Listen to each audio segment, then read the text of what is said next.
Hello everybody. Caught myself on the hop a bit today. I'm still setting up a couple of things, so it might take a couple of seconds to get started, but I think we're all right. Can you hear me okay? Let me know in the chat if you can hear me. Hello everyone. Lots of people here, that's lovely to see. Hello Dave from Manchester. Is it the first time you've been? And what's the weather like there? It is scorcho here. Very, very warm.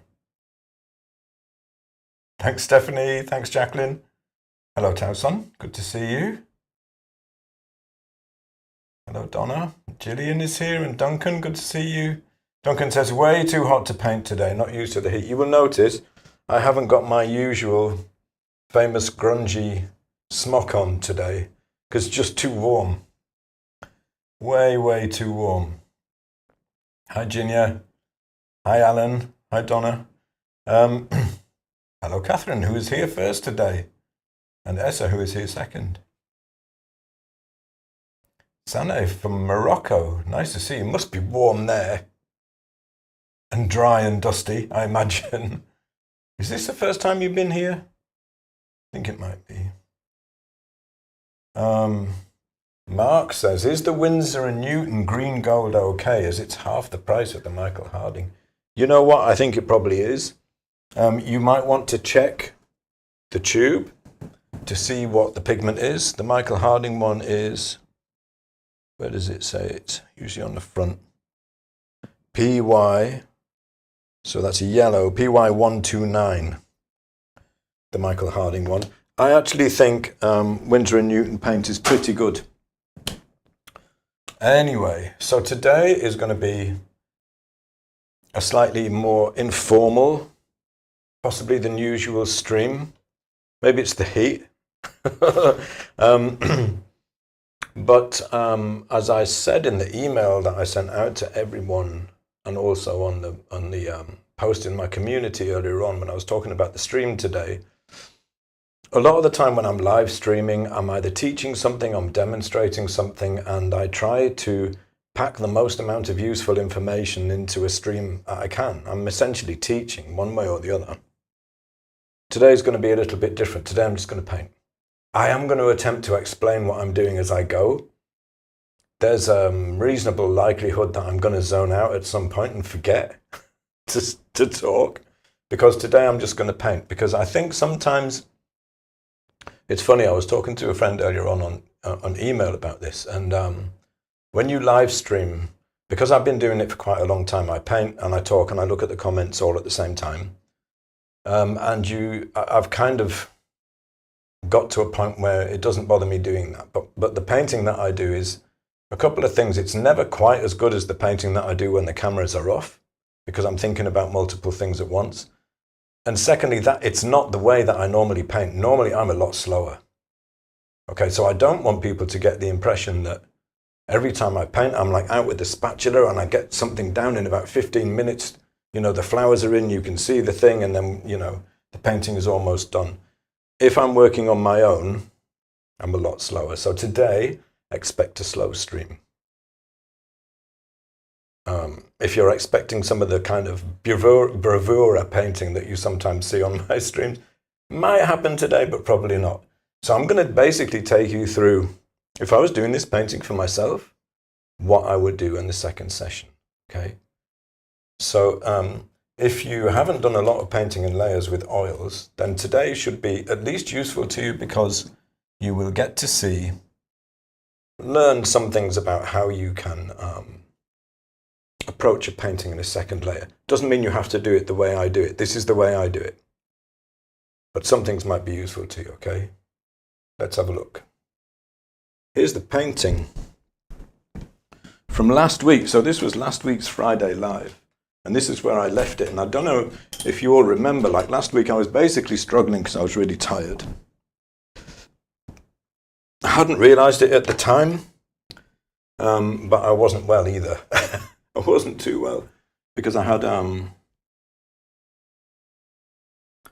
it's a long story. I got a wound on my leg and it had got infected, and I probably wasn't the best at the time, and that might be why I was feeling so tired.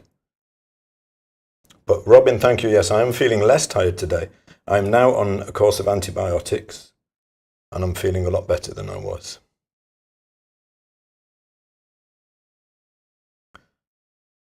Hello, Marcia. Good to see you. Sane says, it is too warm and humid in Morocco. I'm not surprised. Oh, I'm glad you've been here for a while. But I think this is the first time you've been in the chat, maybe? Hello, Kaz. Hello, Kathy. Good to see you. You came back from holiday just for the Friday live, didn't you? Be honest. What paints have I got? I don't think I've got everything out yet. Let's have a look at the palette.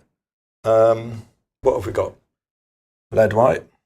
I put 2 blobs because one of them is going to get contaminated by colour really quickly. They probably both will, to be fair. Cad yellow. Williamsburg Pyro red. Look at that. Transparent red oxide. Green gold. Michael Harding, these are. Michael Harding raw umber. Phthalo green. Going to have to be careful with that. It's going to get everywhere. And ivory black. I also want some quinacridone rose. So where's my quinacridone rose? Here we go. I'm just putting out the colours that I think I'm going to need, but today is, I will be hopefully working into the flowers a little bit. I want to work into the leaves a little bit. What I don't intend to do is to just go in and kind of make the whole thing more finished. I want to leave some possibilities open for playing. Don't have a plan at this point. Maybe I should have a plan.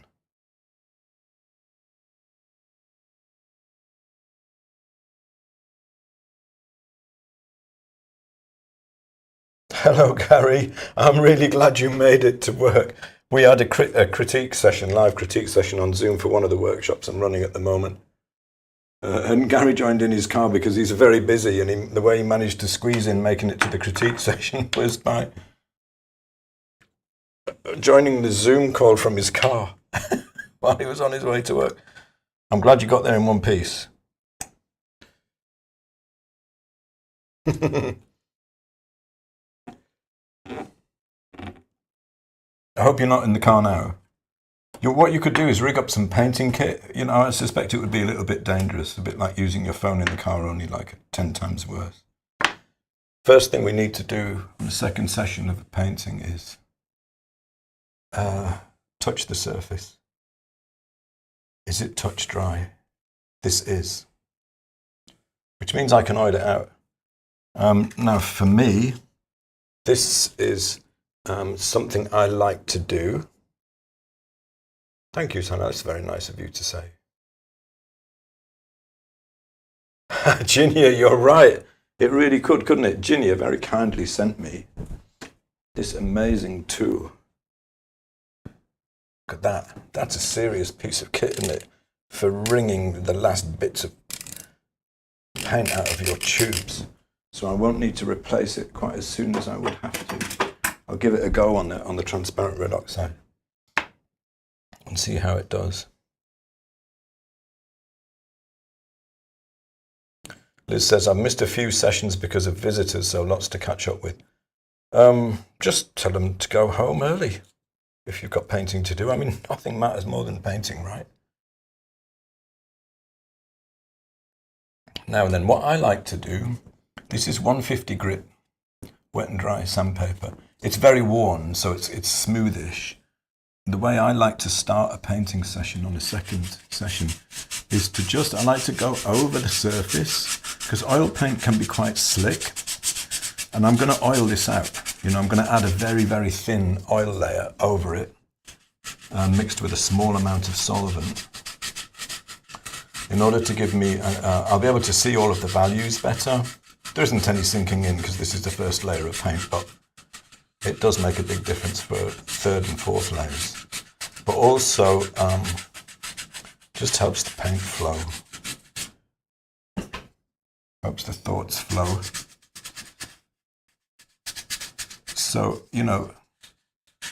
I use rough-ish sandpaper for this because I like the scratches. Can you see the scratches coming in? I'm going to frighten you all in a minute by really attacking this, but you know, if you could just do it like quite lightly, like I'm doing it now, and then oil out and then paint over, and it'll look really nice.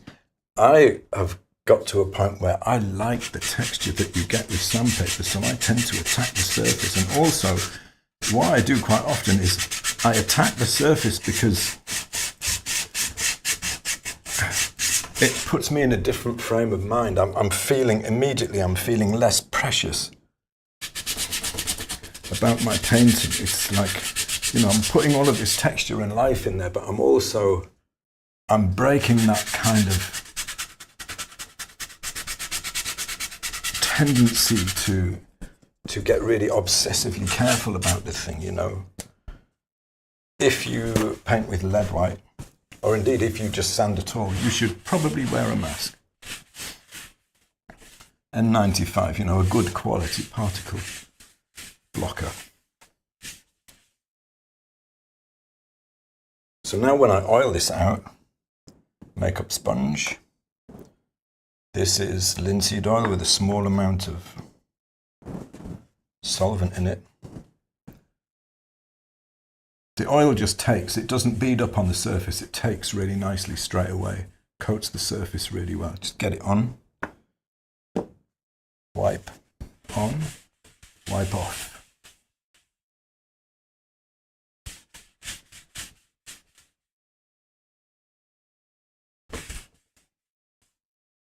I mean, you can do more to the surface if you want, like this is a steel pan scrub. I like the effect of scratching things up. You know, if I want some texture down here, I can use the pan scrub. I shouldn't have done it in the oil there, really, because I'm probably getting particles in there. But, you know, immediately it's a more interesting surface, and you can kind of use the sandpaper, the pan scrub, to draw, to change the values, you know, because if you really lean into it and scrape, it changes the values. Oh, speaking of scraping, where's my new thing that I just got? So I went down to Jackson's local art shop. I'm blessed to live basically 20 minutes down the road from the Jackson's main warehouse, so I can just go down there and just buy stuff. It's a bit dangerous, to be honest.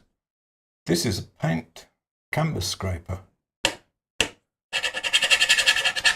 This is the first time I've used it on anything. What's it like? Let's knock some of this. It's quite good, actually. Put some bit of texture in here. So a lot of this, what I'm doing now, is basically psychological. I'm just breaking the surface. At the same time, I'm breaking like my own kind of mental. It's like a form of mental preparation, you know. Quite like this.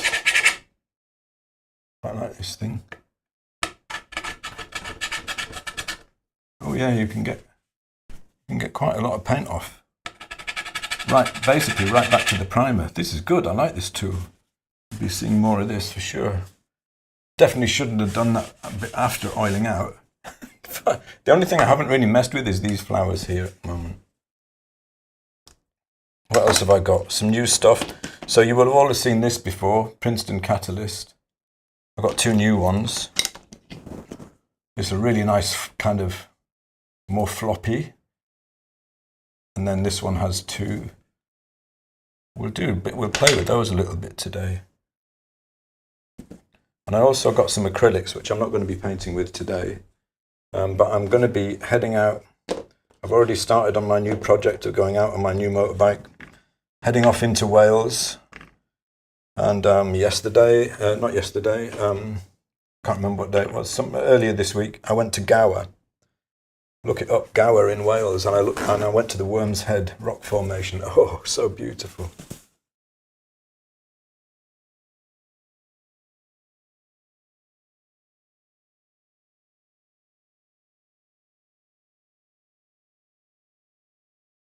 Louise says, does that new tool have a sharp edge? It looks like some garden tool. Actually, I've never really considered using garden tools on a painting, but there's probably a lot of scope there. It does have a sharpish edge, yeah, it does. So it's curved on this side, and then it's flat on this side, and it tapers to quite a sharp edge. And it's heavy. It's like it's quite a robust tool, which I like.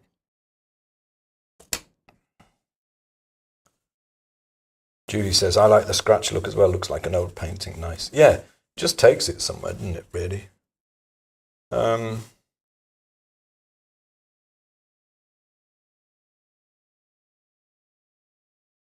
Lisa says, do we need to do the whole process, or can we directly paint? You can directly paint. I mean, I'm not really teaching today. Usually I am on a live stream. Today I'm just painting. So you could just watch, you can paint along, whatever you like. I think that's already got a bit of extra kind of life in it. You know what, I'm going to try. Thing is, I don't want to push the chroma much because I like the fact that these are they're really standing out as being high chroma at the moment. I've also got this. I've got a new palette knife. This is a painting knife, really. It's a Holbein #1, which I came across as recommended by David Chaffetz, who does or if you come across him, I'll put his name in the chat. Really good painter. He does an awful lot of. I haven't heard from him for a while, actually. I don't know what he's doing now. No, that was wrong. Cheifetz. He does a lot of palette knife painting. He recommends these, but I've actually found that the one that I already use, my humble RGM, has been worn so thin with years of mixing on the palette that it's basically, they're about the same amount of flexibility. If anything, this one might be a little bit more flexible.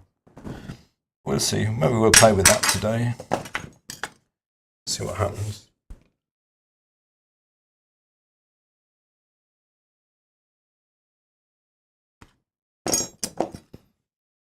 And this also has an incredibly sharp edge from all of the scraping on this glass palette, and I have regularly gashed myself with it. I kind of feel like I know this isn't. I'm not necessarily going to be following the reference photo today. Not necessarily. Raw umber,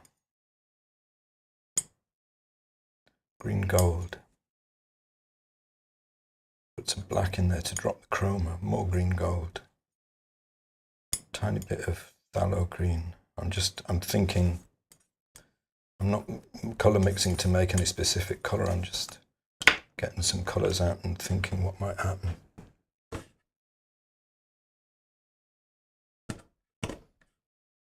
Let's just break it.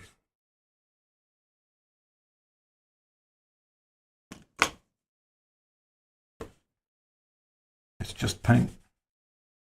You can put it on, you can take it off.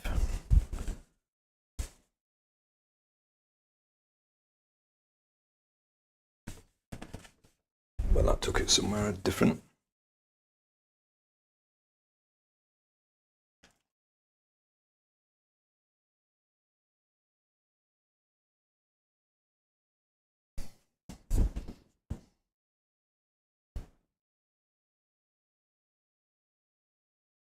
I like this.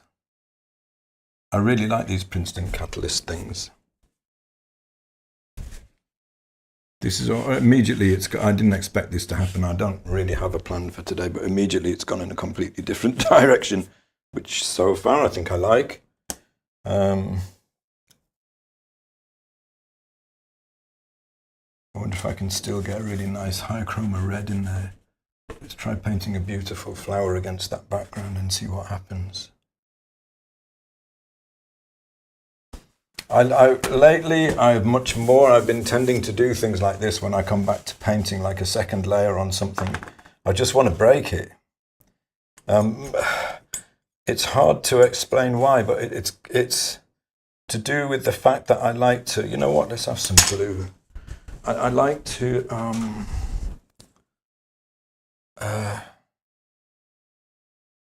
it opens possibilities up.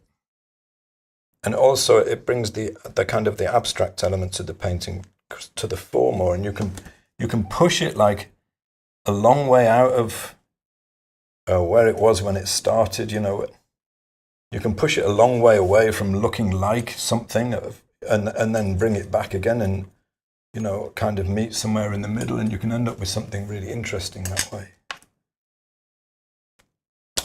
Let's try this new painting knife.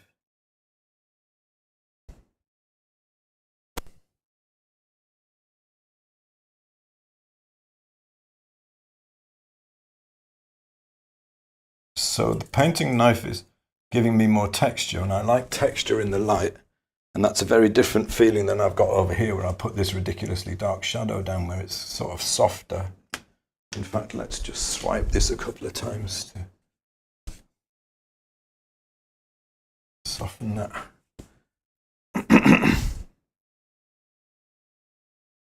This is a Rosemary's Ivory. Probably won't be using that again in this painting, but it was nice for that. Sally says, no guts, no glory. That's what I always say when I try something. Yeah.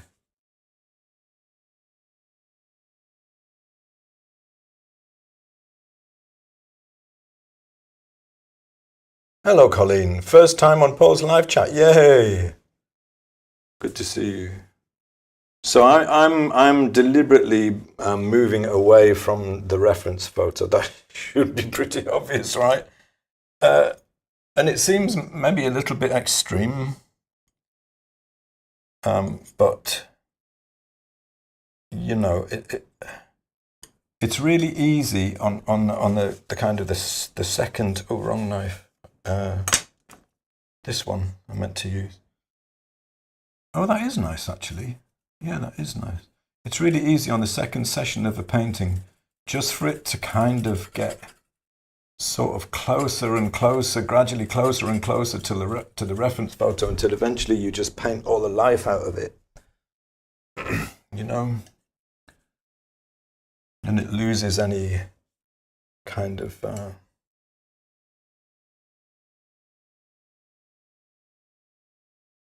So I'm playing with light here. I know it doesn't look like it. It looks like I'm putting random paint down, but I'm not just putting random paint down. So I'm dropping the chroma, you know, where I have, where there's light hitting the surface, and I'm bringing the chroma up in the shadow. That was a deliberate choice, and it's to do with the way, you know, that's basically following the way that color actually works in the real world. If you have a low chroma, local color like this, the background is,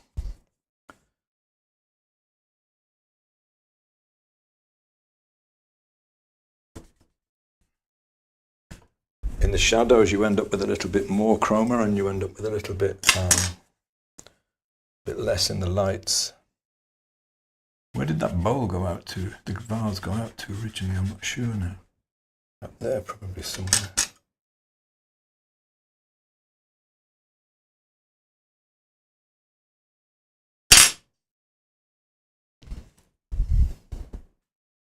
Boredom warning. This is a point at which I need to stop for a second, and because I just did so much in such a short time, I need to stop and have a look at it and see. See, I kind of like that blue coming in here. I'm trying to see this at the moment. I'm trying to look at this as just some shapes and colors, and you know, obviously it still is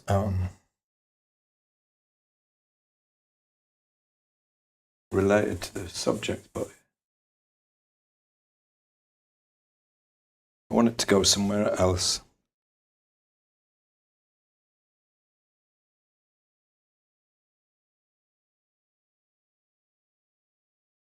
For anyone who's watching me live for the first time, I'm not usually this mad. And sometimes I just paint really careful stuff. But more and more lately, I mean, I've become a big fan of like texture and letting the paint speak. You know, like letting the paint make its own marks, and then using that as a part of what the painting becomes. So I'm getting interested in landscape painting, and I think it's coming from that, you know, from some of the stuff that I'm doing with landscape, where you it seems almost like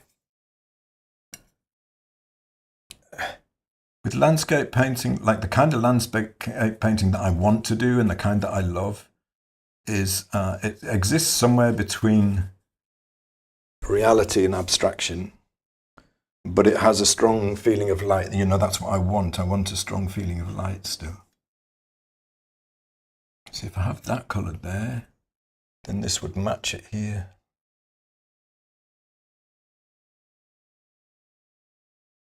What hard edge.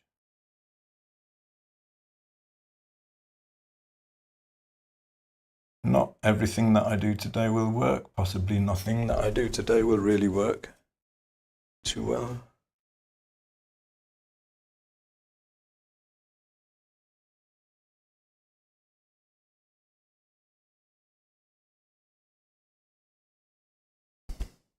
Painting may fall apart. There's always that. I'm going to get some titanium white. But I mean, if I went back a few years, I would never dare do this with the cameras on me. Because obviously, you know, well, hopefully it should be obvious anyway, there's a really good chance that all I'll do is ruin the painting. But isn't that perhaps, you know, could be for some people a useful lesson in itself? That you can do that you can spoil a painting and throw it away, and sometimes you just got to risk it becoming something you didn't want. So titanium white is good because it's slightly cool. It's the highest value that you can get in paint.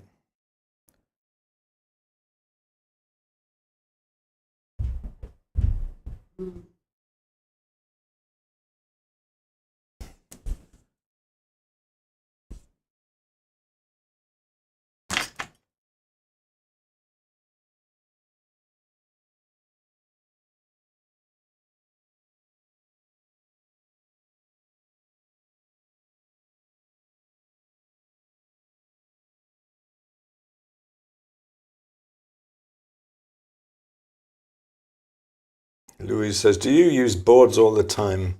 Any stretched canvas? I think it might be difficult to scratch on a stretched canvas. Yeah, I don't ever use stretched canvas, not ever. I mean, I have in the past. I don't these days, though. I used to like it. But yeah, I mean, you can't do this kind of thing with a stretched canvas. You can't attack it like this. You just rip the canvas, you know. I would imagine.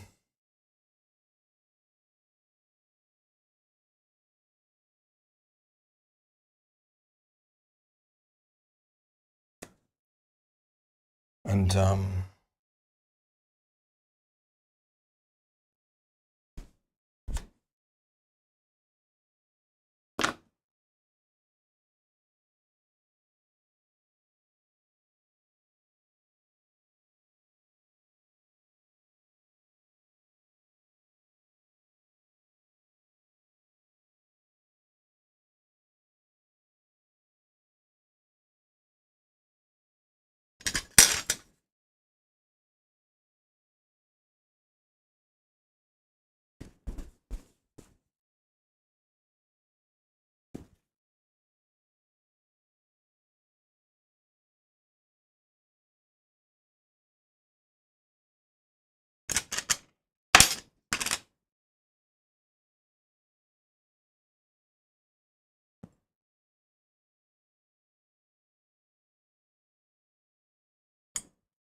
I'm sorry, little one, you can't come in.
I'm sorry. I realise I'm not. I've just realised that I haven't said anything for a little while, and I'm making changes, and I'm not explaining why.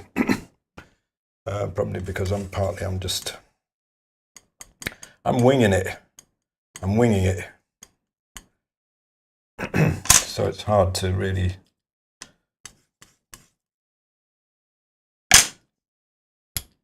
This is not how I teach. Anyone who's watching this, when I teach, I don't do this. I explain everything.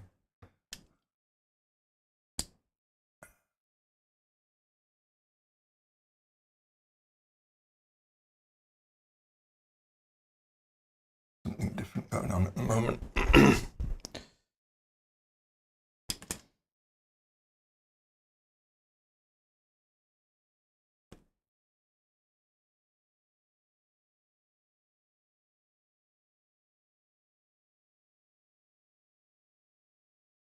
So I'm trying to build in as much of kind of visual interest as I can at the same time as still keeping the basic idea. And I'm trying to, so there'll come a point where I start to try and pull this back. So I'm pushing it a long way at the moment. Deliberately pushing it away. And there'll come a point where I try to pull parts of it back. I'm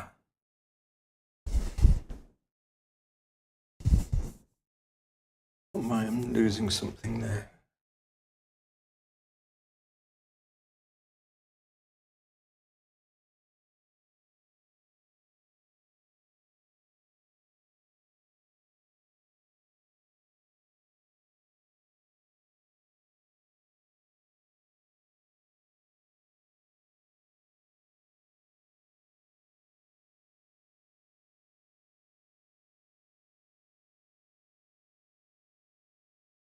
Too much chroma. I'm trying to work a light area in, so I need to make sure I don't have too much chroma.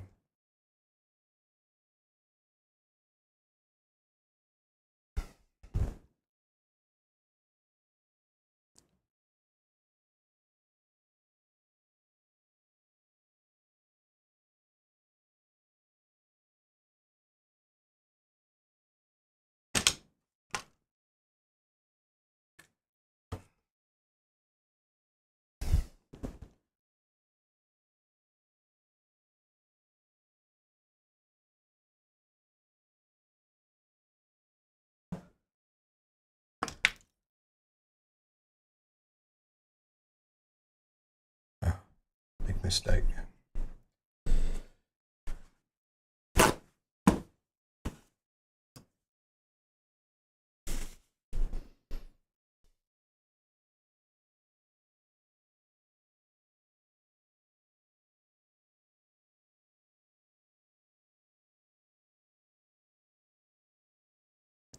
I don't like this new knife for mixing at all. It's rubbish. It's nice for painting with. It might be that I don't like it because I've been using the RGM one that I've got for so long. It's just kind of.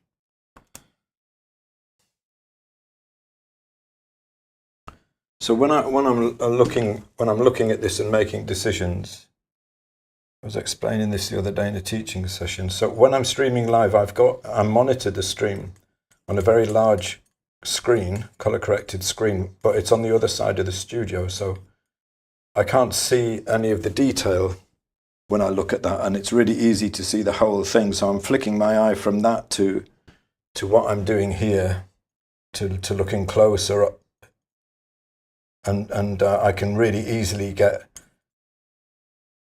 two impressions of the painting, like how it looks close up and then how it looks from a good distance away as well.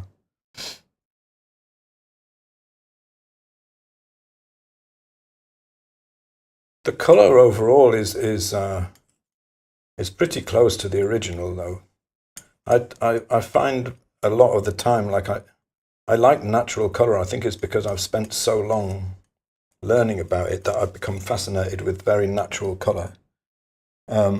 So when I'm trying to build in like an expression, I don't often move too far away I find at the moment anyway, with what I'm painting, I don't often move too far away from the actual colours.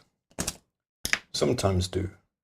But so it's like the texture and the mark making becomes more of a kind of an important part of it for me. I want a really hard edge here, that's why I'm using the knife. Ah, damn it.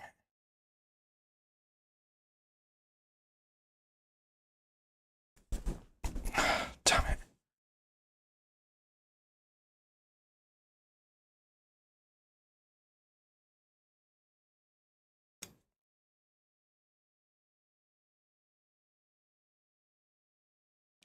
Sorry, this is such a rubbish stream today. If you were hoping to have something like a 10 ways to 10 ways to paint a fish, 10 ways to paint fabric that makes it look real, you know, I'm not. It's probably really terrible for my YouTube channel what I'm doing today, but you know, sometimes it's got to be done. This is actually how I paint. Well, at the moment, I'm slow, try to be precise. I don't always know why I'm doing something.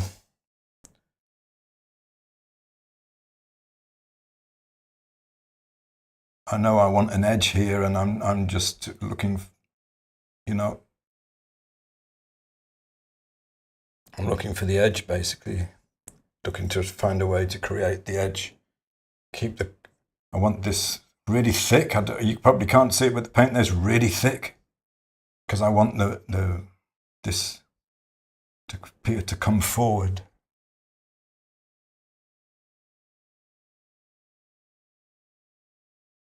But there's so much paint around there now. It's got very slick and it's difficult to control. I'm going to try and get the line and then tidy it up afterwards. Try and get the line about right.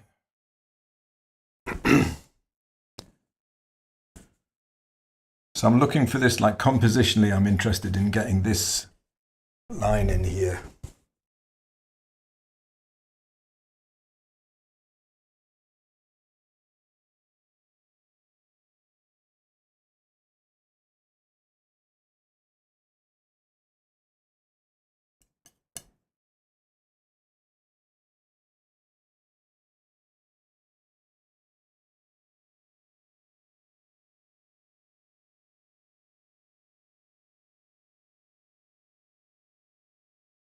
So I do this kind of thing a lot. Like what I'm trying to do here is get a small shadow underneath there. So I try and get the bottom line in.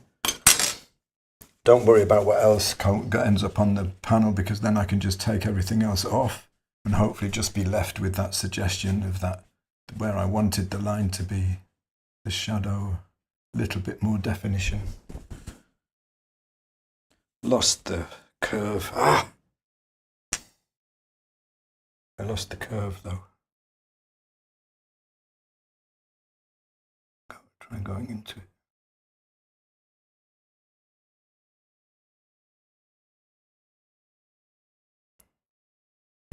Is this just utterly boring to watch? I imagine this is utterly boring to watch.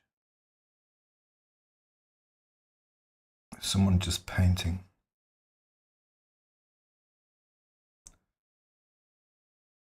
I try very much not to do this, usually, because my thing is what's been driving me for a long time, and the reason that I try to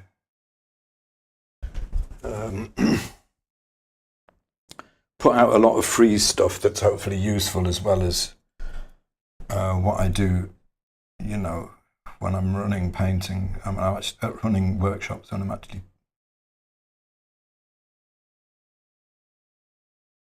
teaching is. So when I started teaching myself, that would be probably over 20 years ago now. I got to 40. No, just less than 20 years. I got to 40, And I was working in marketing, for God's sake. And I hated it. I hated it. On Sunday evenings,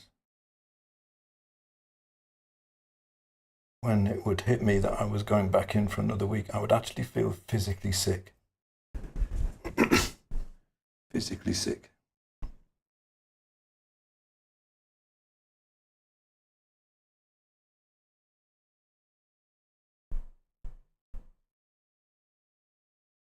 To the extent that I thought that there was something wrong with me, physically wrong with me, and funny enough, turned out there was. And it was, the way I look at it now, I'm just going to say it, I don't care what anybody thinks, it was so bad for my soul. And I was so exhausted by things that wouldn't normally exhaust people. You can't say to someone, listen, I can't sit in this room with 100 people at this white desk with these white walls and this computer screen for 8 to 10 hours a day. I can't do it anymore because it's making me ill. But it did, and I got an immune system disease. It nearly killed me. Eventually got diagnosed, and spent a few months in just like a tunnel of pain, basically. Yeah. And it teaches you something about what life is about. And it forced my hand, really, I suppose, because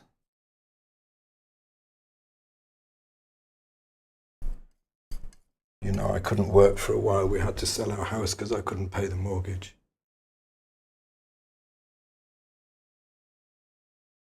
We lived on the money from the house for a while. We moved out into the countryside and we just survived. And then, now I'm where I am now. And I feel like the luckiest person alive. Get to do something that I really love. But that process of teaching myself was hard because it's hard to imagine now, but 20 years ago there was very little online. No one was live streaming. Not really. Do you remember Periscope? That came out about, I don't know, 10 years ago? It was around for like a few weeks. No one was interested. There wasn't anything like there is now. It's so good now. There's so much. I mean, there's a lot of junk out there, but it's easy to get hung up on the negatives. There's so much good stuff out there that people are doing. Sharing. That's why I do this stuff, because it was hard for me. And granted, today might not be the most useful stream I've ever done, but hopefully some of it will be useful for someone.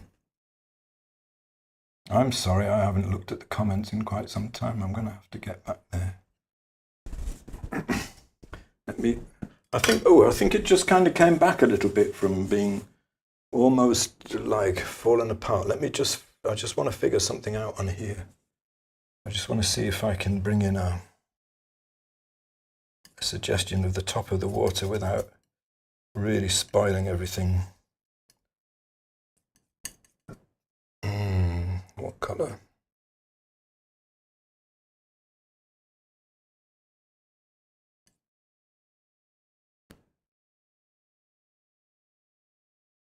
Very conscious that I lost the lips completely on the top of the water in the last session, so I'd like to try and get it back just a bit. Something a bit closer to what it should be.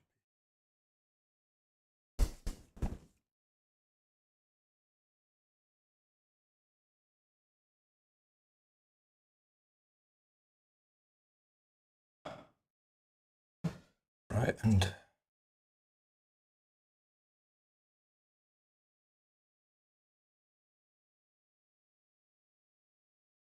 I'm sorry, I'm going to catch up in a second. Right, and now I feel like we're getting somewhere. I feel like we might be getting somewhere.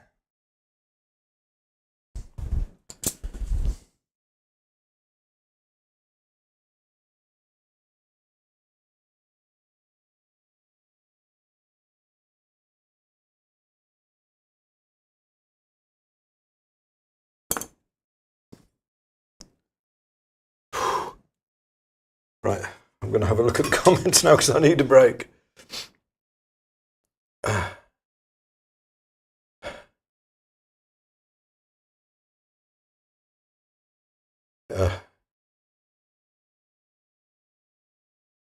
Oh dear, I'm sorry. There's so many comments here, I'm not going to be able to get through them all. Normally I try to keep up with them while I'm painting, and I've done a really poor job of that today. This is starting to look like a bit like a child's flower. That needs sorting out, like it really does. It's all right from a distance, but close up, it's just become too uniform. It's like 5 petals, 1, 2, 3, 4, 5, all the same shape. I don't like that. But I want to do some work on the leaves, though.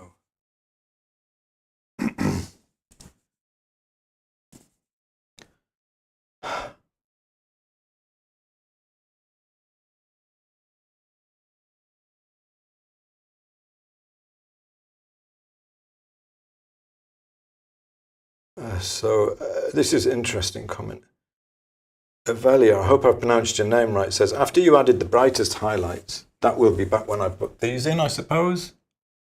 My inclination would be to lighten the stems under the water. Would that be a mistake? Probably maybe answered my own question. Well, I'll tell you what I think. No, it absolutely would not be a mistake. It would be your painting, and you would be taking it in a different direction than I'm taking this one. You would be,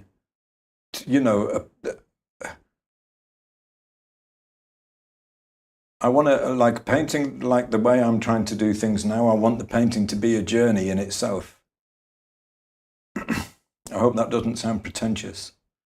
I want to be fully engaged in the whole thing. I want to be taking it places where I didn't think it was going to go, and then realizing I've pushed it too far and pulling it back. I want to be doing all of those things.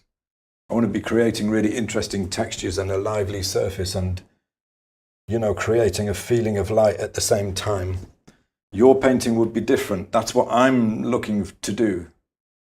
So if you saw, a lot of the decisions I'm making about I work on next are just like, I couldn't say, I'm looking objectively at the composition and I think it needs more weight on the left. I'm not doing that. I'm just like, oh, I like the look of that. I wonder if I could just get a really bright green bit in there. How would it look?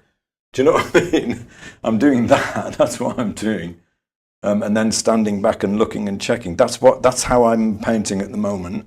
For you, you would be painting differently to me. And if that's what grabbed your attention, then you would be working on that, I like the fact that my stems are wrong. Does that make sense? I like the fact that they are odd, but they will kind of work in the painting as stems, as abstract shapes. I like the fact that I've built up really thick paint around them, and yet the stems themselves are incredibly thin. I can't tell you why I like it.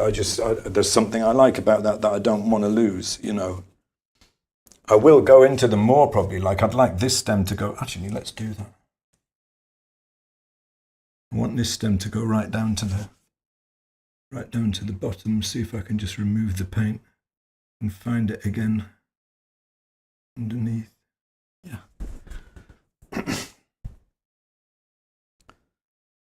So no, it wouldn't be wrong. There is no wrong, unless you're looking for a particular, a very specific thing, and you're not finding it. That's the only thing that you could be getting wrong.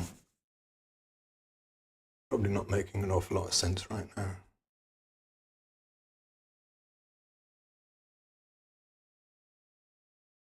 Thank you, Peter. Yeah, I always forget to say this. I never say it. Peter says, subscribe, let's get Paul to 30K. That would be lovely. I think it's really close, isn't it? It's like 29 something, I don't know. What I'm doing now is like terrible for your YouTube channel. Like all the marketing experts would tell me off. You're supposed to have like a really snappy, structure to your video and keep people watching and stuff like this. This is literally me painting. This is how I paint now. I'm really liking where this is going at the moment.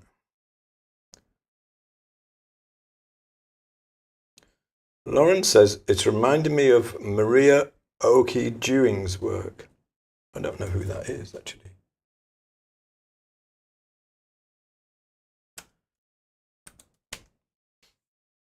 Oh, nice. Right, yeah, very textural. Oh yeah, I see what you mean, yeah. So when was this, turn of the century? 1900s? Ooh, beautiful flower paintings. Thanks for that. It's nice to see a new painter. Paintings look familiar, but I don't recognize the name. Marina says, I love the silhouette you're designing for.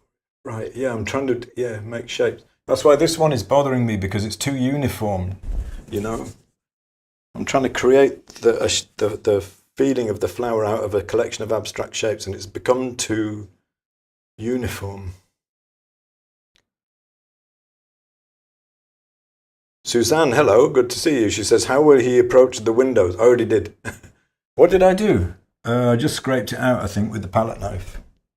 I do a lot with the palette knife these days because you get such a different kind of effect.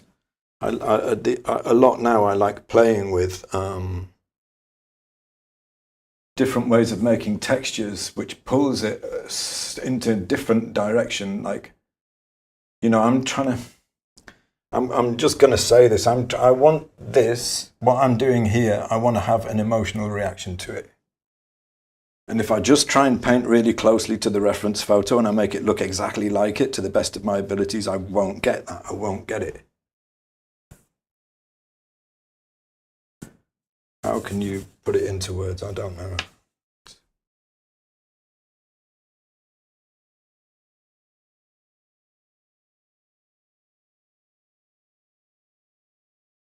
Oh, that's cool. Kathy, it's good to hear you're painting at the same time. Yeah. I mean, you know, you were on the Aesthetic Excursions workshop, so you know exactly what I'm doing here, don't you? You know what I'm up to. I'm still not sure it was a good idea, but I taught this approach on a workshop. I don't know. I mean, people seem to enjoy it, and hopefully we found it useful. But it's a difficult thing to teach because, mostly when I'm teaching like form and, very specific things that I know are going to move the needle for people. I want people to have successes and light bulb moments and to be amazed by what they do and then want to do more, that's what I want to keep people at the easel, like producing, because that's how you develop. I do feel the need of something over here now. A little bit.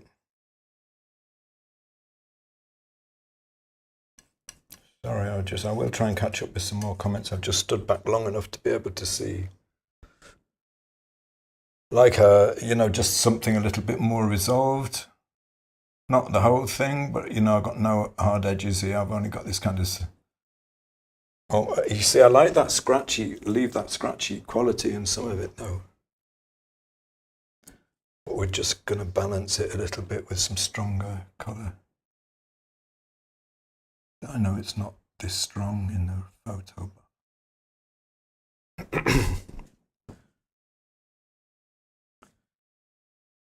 I don't really want to get sucked into actually painting flowers over here. I want these to be just notes.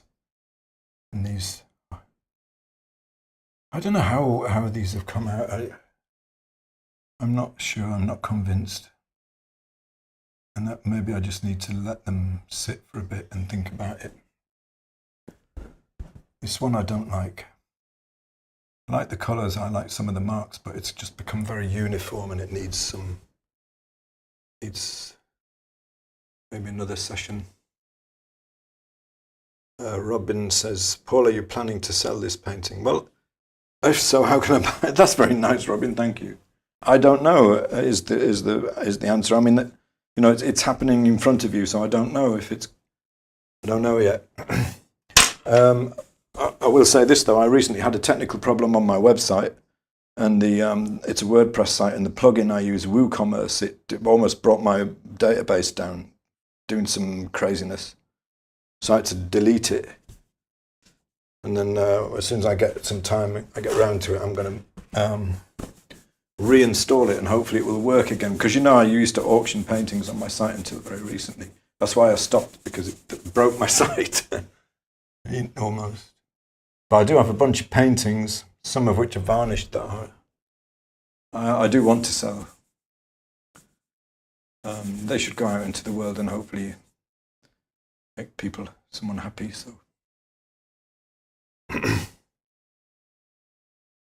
So the answer to that, Robin, is I don't know and I don't know. But probably yes, and probably on my site you're on my email list, Robin, so I will be sending out an email when I get it working again.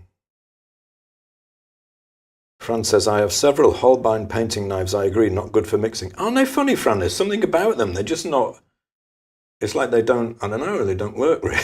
They're quite nice for painting with, though. I'm going to need more practice with it because I'm not used to it, but yeah.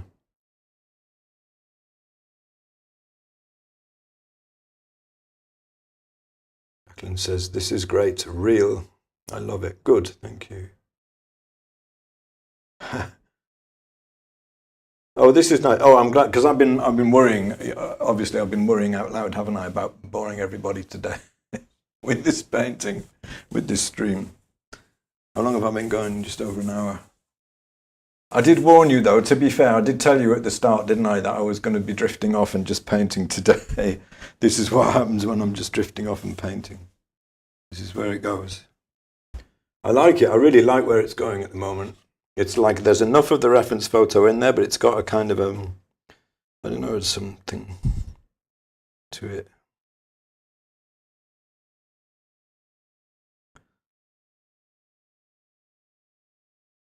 Yeah, this is a really good comment, Design Girl. I'm really sorry. You told me what your real name was, and I've forgotten now. I really wish I could hold them all in my head, but remind me. She says, I always seem to have one eye on the finished result rather than experimenting. Yeah, I mean, that's basically the approach I taught in that workshop, in the Aesthetic Excursions workshop. To let go of that. Let go of the finished result. Be prepared to lose a few, just...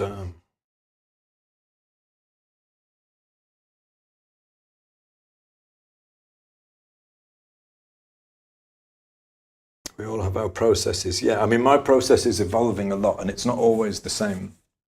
I'm liking where it's going at the moment. I'm feeling a lot at the moment, personally, that I'm getting to a point where I'm finding my feet after probably, as I say, well, I mean, I painted a lot when I was young, obviously.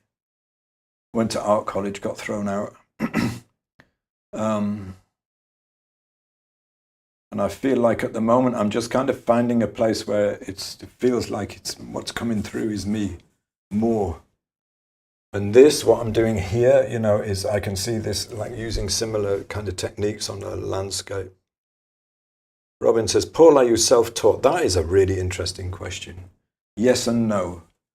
Yes, mostly. I did have a couple of good drawing teachers when I was young, and I did what in the UK we call a foundation course. I'm just going to talk for a bit now. Yeah, so I'm not completely self-taught. But then the funny thing about art education in the 80s was that if you were good at art at school, at normal level school, like when you're, say 10 to 16, then you would go on to do an art. Here we would have an art A level. And, it still actually mattered whether you could draw then. And then you went to do a foundation course, you got to experiment, try a few more different things, technical drawing, design, like this and that, graphic design, decide what you're going to do. It was always going to be fine art for me, what they call fine art, just making stuff for the love of it. And then I got to my degree, and it was a different subject. I couldn't make sense of what was happening around me, what was going on around me. I couldn't make sense of it. I was lost. Everything that I was good at, that I'd learned up to that point, seemed utterly unimportant to what they were teaching, what was happening around me, what I saw other people doing, and I couldn't make sense of it.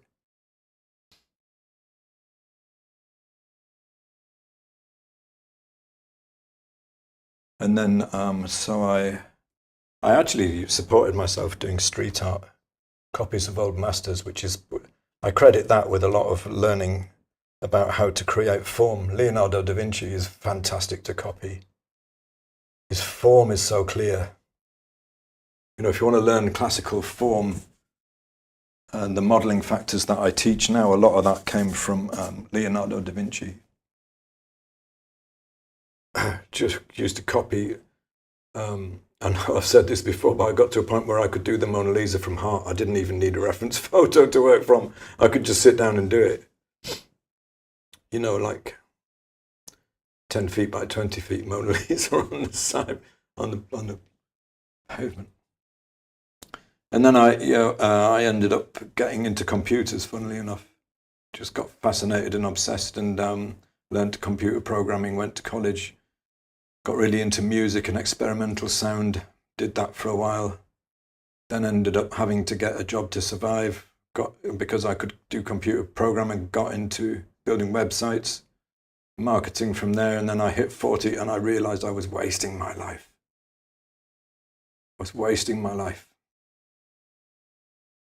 And I resolved to become a painter. So I thought I was probably going to be a portrait painter then. I thought maybe that, might be able to make a living and survive. So I started trying to paint again, draw again, and I hadn't done any for a long time, and my work was awful.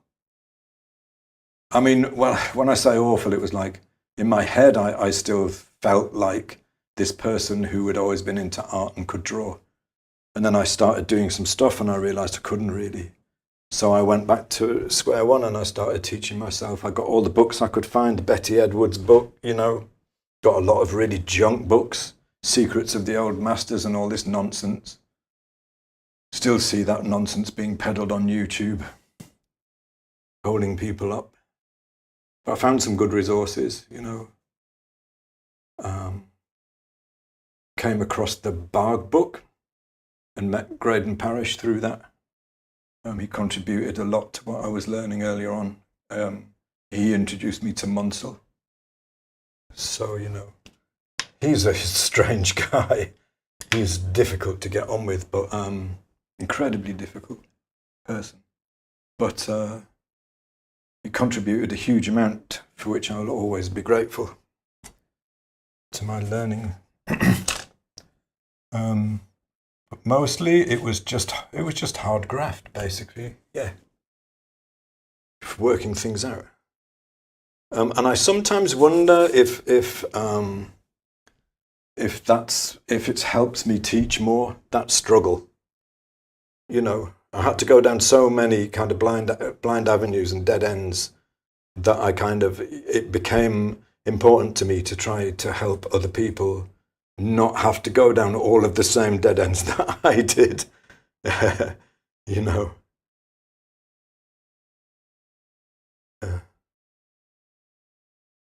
Susan says, is that a metal scrubby?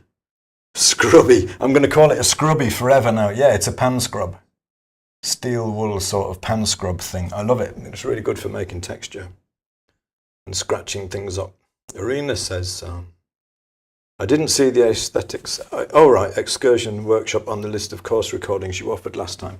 That's because I'm no longer offering. See, what I do most of the time, I've got the school, which includes my big courses, especially the keys to colour and the foundations of form, and they are straight designed as courses teaching.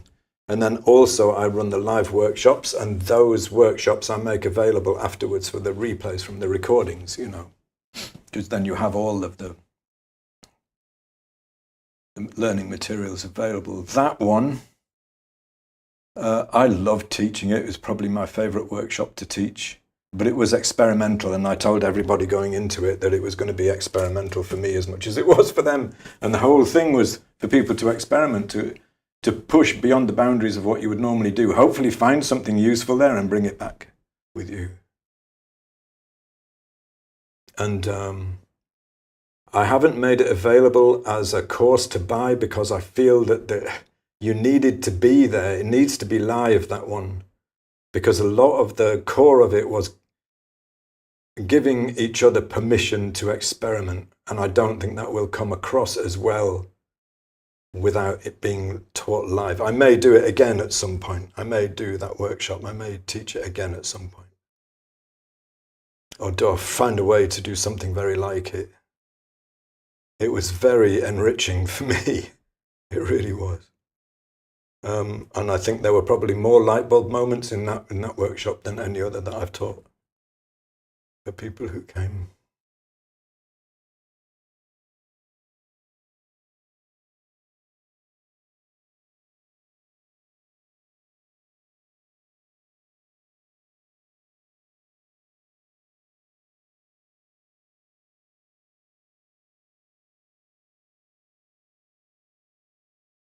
Beautiful.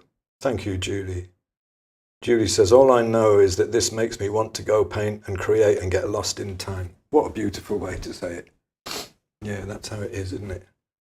I love how this is all disappearing into nothingness, you know. One of the things that I like to experiment with, to explore, I am going to use the explore word, is if you have something reasonably carefully painted that has form, like these two flowers, they need a bit of work. You've got something that your brain can recognize as a thing.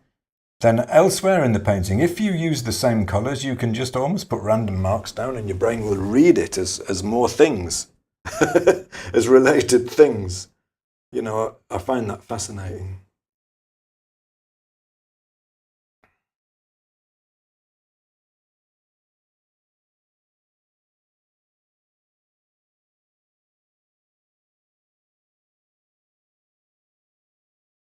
Wow, Marcia says, Paul, I just broke my painting and something was freed in me. It is freeing.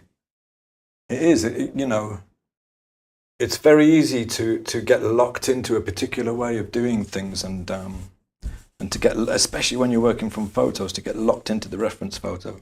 I mean, I would say this is still pretty close to the reference photo, really. You know, but there's a lot of kind of abstract mark making and stuff going on in there as well at the same time. This is where I am at the moment, you know.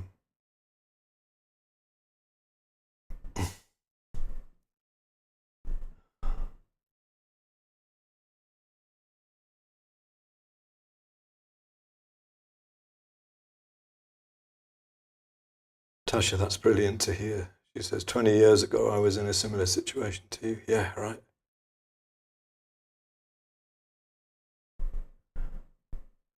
Oh, wow. Oh, so you... Well, I'm glad that some people at least are finding this useful. Listen, I'm going to paint some leaves. I'm going to paint some leaves. I want to do it with like semi-abstract, kind of flat-ish marks. I'm just finding some brushes I think might work for me. We'll pull some brushes out to show you what I'm getting out. What else have we got? Bigger one. So I've got this nice big flat. A dagger. This is a Rosemary's, is it? Yeah, Rosemary's ivory again. Dagger. I've got to get some more daggers. I really like this. Another Rosemary's eclipse. Angled eclipse. Nice for... So I'm gonna, and another Rosemary's ivory. I seem to be actually a lot more lately. I'm going towards using the Rosemary's synthetics. And like I always say, like with the hogs, I've never been much of a fan of Rosemary's natural hair brushes. I tried a few, I didn't like them. They didn't last. Hogs, Con Ellison's. Very big fan of these. Lasts forever. Really beautiful brushes. But the synthetics, what I love about the Rosemary's synthetics is all the creative kind of, you know, some very springy, some very soft, some with angled edges.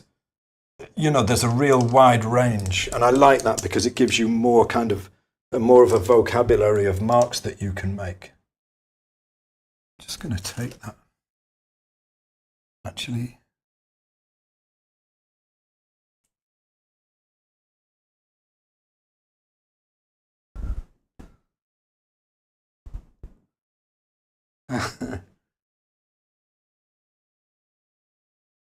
So I found myself going to these Rosemary's a lot now, and I might just get some more just so I've got them there.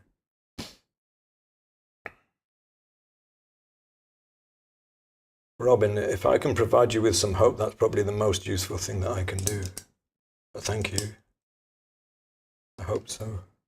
Just a couple. and notes where there's a little bit more, like slightly harder edge out here. Just purely compositionally, I think. Not trying to paint anything that looks like a flower. Just from a composition and balance point of view, I want a couple of hard edges out here. Yeah. What was I going to do? Leaves. My palette, as you can see now, is a lot more chaotic than it used to be. And also when I'm teaching, it's like my palette is so controlled. I've got nice little strings, you know, of... no, I didn't want that. Yeah, it wouldn't work. Strings of values, you know, to show people the modeling factors. It's like very, very structured compared to what I'm doing now.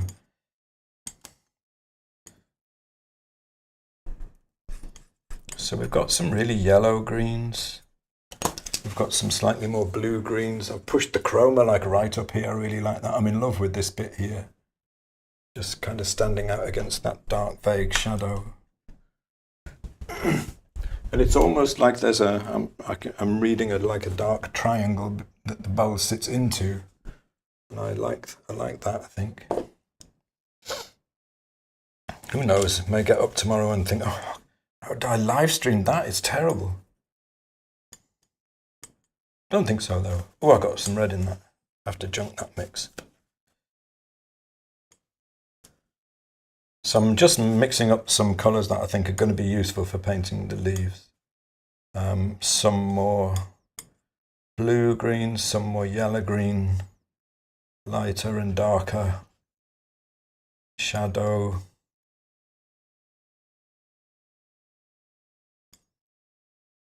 So I just want some big gobs of paint of various kind of colours, thinking about shadow and light in the mixes so that I can just pick them up with the brush where I think they would be good for them to be, and just try to make some marks and have them feel like light and shadow.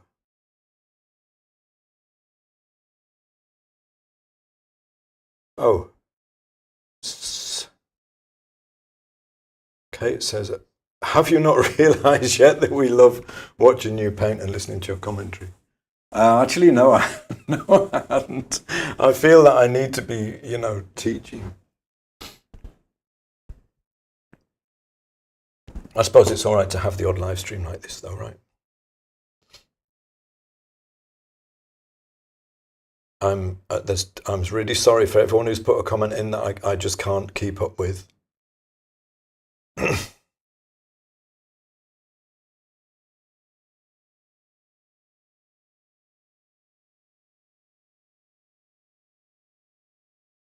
Yeah, Rena, just seen what you said again about the aesthetic excursions. Listen, email me. I mean, we're talking anyway, you know. I'd be interested to... I can show you some things that were on it. What I may do, perhaps... I'm really interested in the approach and developing it further. So what I may do, perhaps, is offer it just to a really small group. Maybe work together on evolving it a little bit or something. I don't know, just an idea.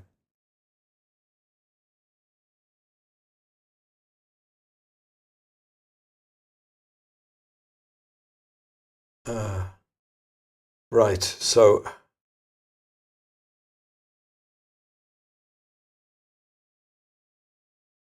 oh, there's some really interesting comments here, actually. Jesus says, how do you learn what not to paint but suggest? Oh, God, that's a difficult question. It's a really good question, but it's a very difficult one, and I'm not sure I can give you a good answer. I tried to find a balance in the painting. That's what I'm doing now. Like, I mean, this one was easy. This one here. I know I want the flower to stand out, and I can just suggest, I want to just suggest the bottle, almost as if it is disappearing and hardly not there. This one is more difficult. Like, I decided that I wanted this shape to be strong. And I think that might be part of the reason I made this so dark, so that when this came in with very flat, opaque paint, you know, it would really stand out. I know that these two flowers are the most important ones, and that these don't really matter. They're just there to balance the colour in the composition. So I don't need to paint those really. So I'm just trying to give you some examples of how I'm thinking about things, which could possibly help or not. But as for, from a point of view of you, if you're sitting there watching and going, why did you do it that way? Why didn't you paint that bit? Why did you paint that bit and not the other bit? Honestly, I think a lot of it is just comes down to just painting a lot and evolving, a personal language of what works for you, Feels like I'm avoiding the question, but I don't know how else to answer it really. Because it's not an easy question to answer. And I think it's partly because those decisions aren't necessarily made like really consciously. You know what I mean? They're kind of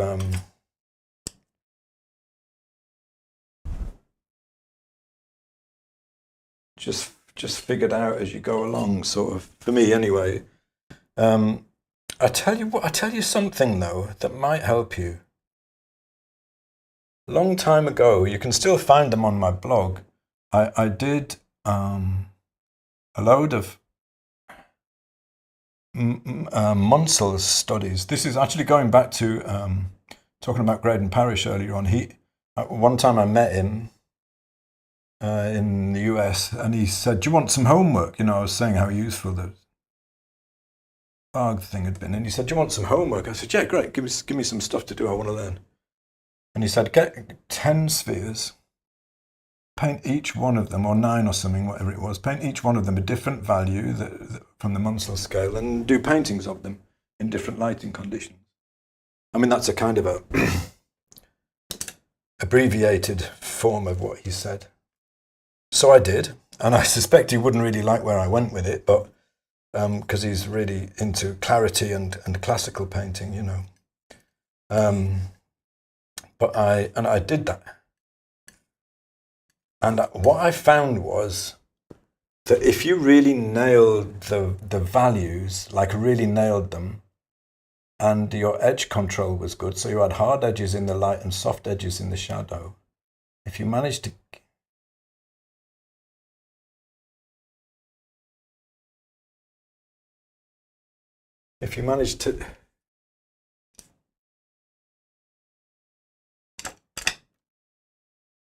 get that really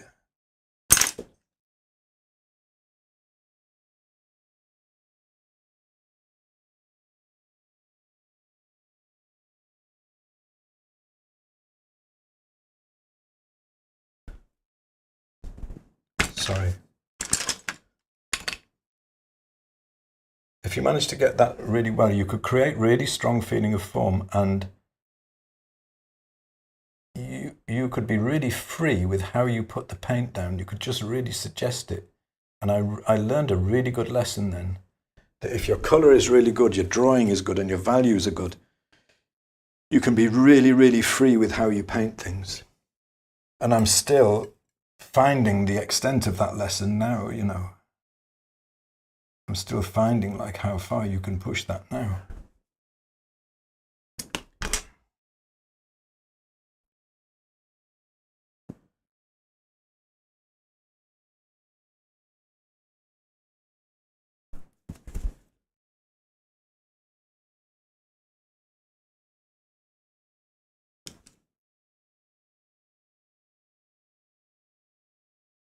Don't worry about your typing, Jesus. You should see mine.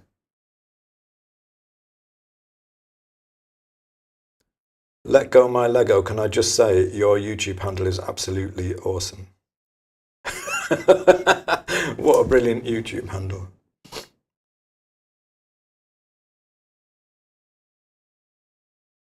Rena says it's great to hear your stories, Paul. Yeah, we should share our stories more, because a lot of the time we can find some common ground with them.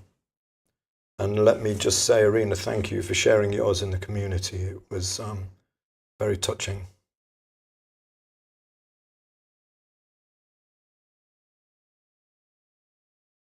So what was around me that I couldn't get on with?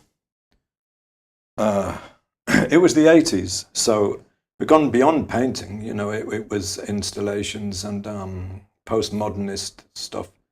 People were working all of that out. And, you know, I'll never forget one day I was walking down to the college.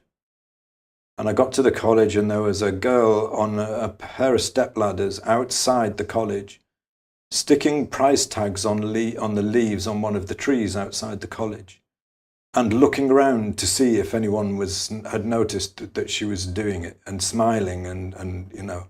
And I just thought, what the hell am I doing here? What am I doing here? Really? If this is like, you know...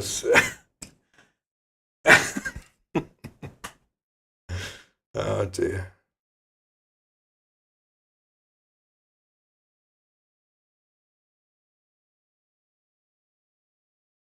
Thank you, Mark.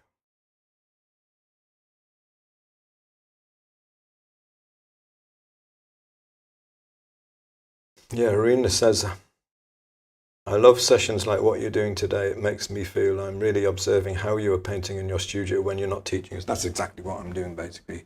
And that's also why I'm spending long periods of time not actually doing anything to the painting, because this is what I would be doing. I'm looking at it all the time. Sally says, what size dagger? There's a question I can answer. Has an objective answer. 3/8 of an inch, this one.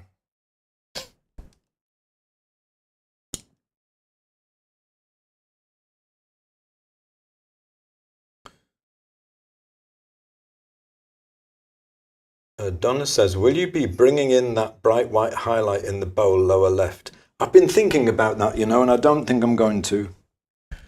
I almost did, and then I thought, why? Because it's not going to make anything live more. It's like an aberration of the reference photo, and I like this. I like this here. And if I go back into it, you know, I put in this opaque, thick wodge of straight colour, just a schmear, as we call it in the workshops. And then I broke the edge. I made a hard edge that I thought was going to be important. And then I broke it with the pan scrub. And this is so nice now that I like that I don't want to mess with it. And also I don't think, like, is it going to help the painting? Is it going to, no, I don't think it is. I don't think I need it really. So I won't put it in.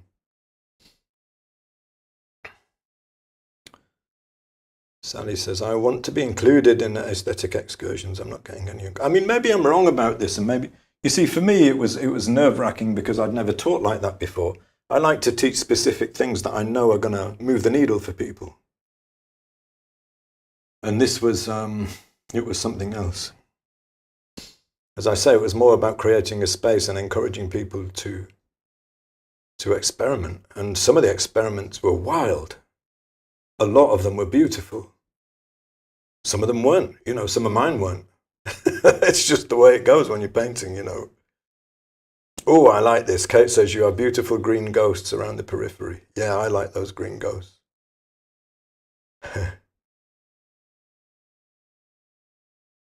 Hello, Thomas. Good to see you. We've been chatting a lot today, and I've been zoning out, I'm afraid. Completely zoning out.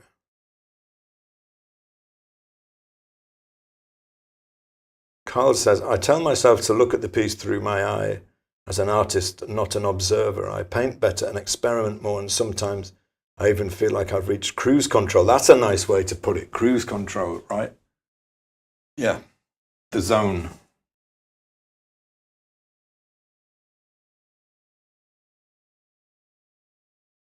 Kathy, Kathy, do you mean the recording? She says, Paul, I think it would translate well. I didn't think foundations of form would, but it would. It did. But the thing is, Kathy, with foundations of form, that's very, very specific things that I'm teaching about how to model form. You know, that's based on very specific things like the modeling factors, the importance of edges, different techniques in different media for handling those things, like, you know, whereas aesthetic excursions was really different. But maybe I'm wrong, you know, maybe I'm wrong.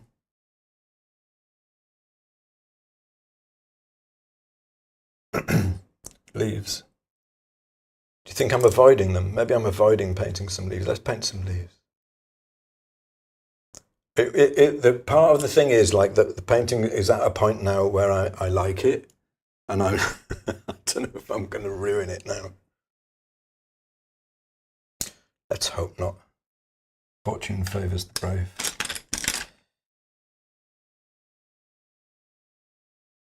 I'm going to sculpt the edge of this one here with the colour around it. I like doing this a lot. That was a good mark. Let's try and put another good one in.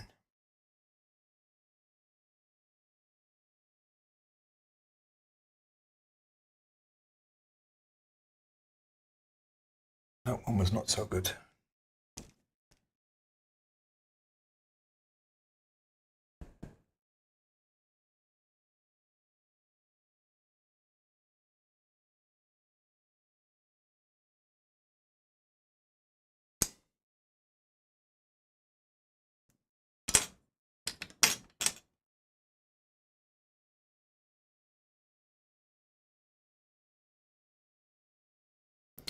One thing I wish about this palette knife is that it was more tapered on the end.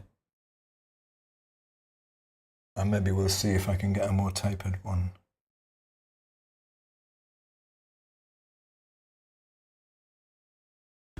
Try and drag in a bit of light. So what I'm looking for here, I think, with the leaves is to make marks that are almost kind of abstract, but they describe light.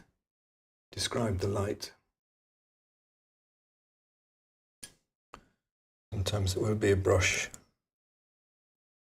and sometimes maybe a palette knife.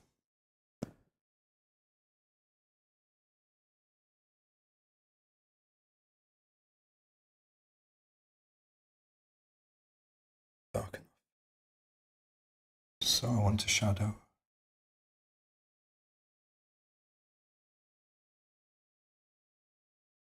Not sure what to do about this flower now.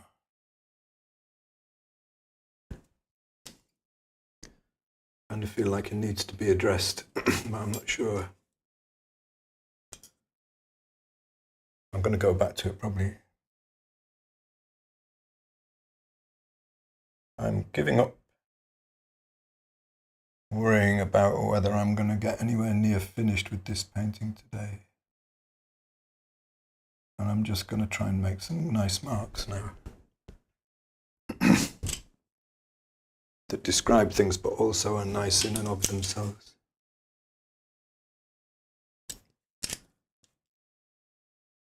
Be bold with some chroma in here. This is light. Yeah, I think what I find difficult about this palette knife is that it's difficult to make a point with it. I can get a hard edge, but when I come to the point, it always seems to end up slightly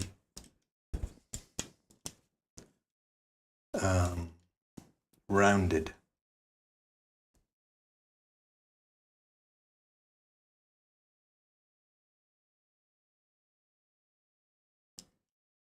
Let's go back to my usual one for this.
Oh, you know what? There's a thing that nasturtiums have. Let's try and make it in one leaf. Where you have a kind of a, this one here.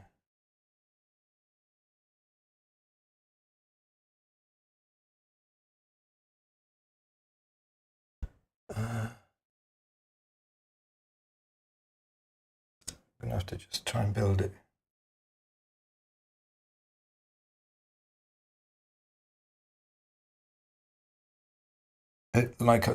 It's really beautiful. There's like divisions that radiate out from this central point.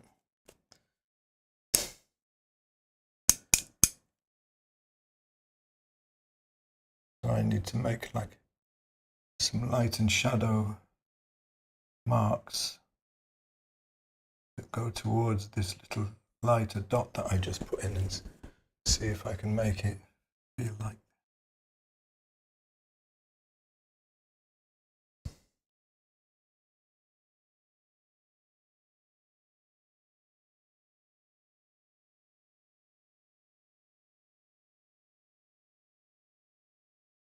It's tricky because I've got some stray dots of red in this leaf that I really like, but a couple of them are right in the way of where I want to paint. I don't want to take them out though.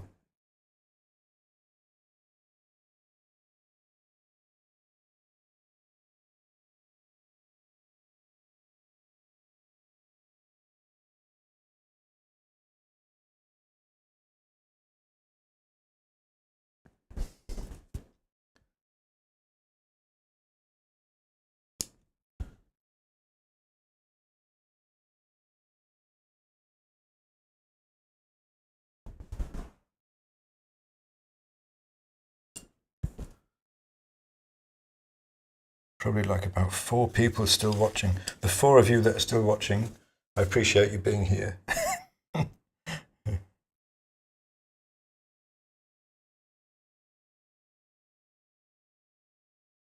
And indulging me.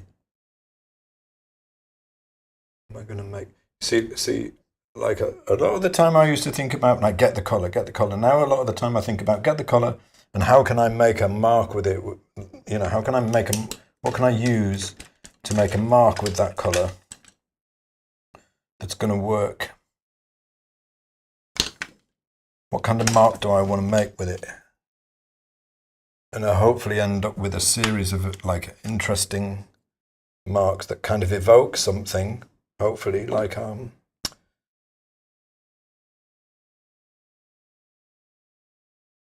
maybe an emotion, but it's even that is too. It's not really the right word. A feeling. Well, feeling is emotion. I don't know what you. An atmosphere, maybe.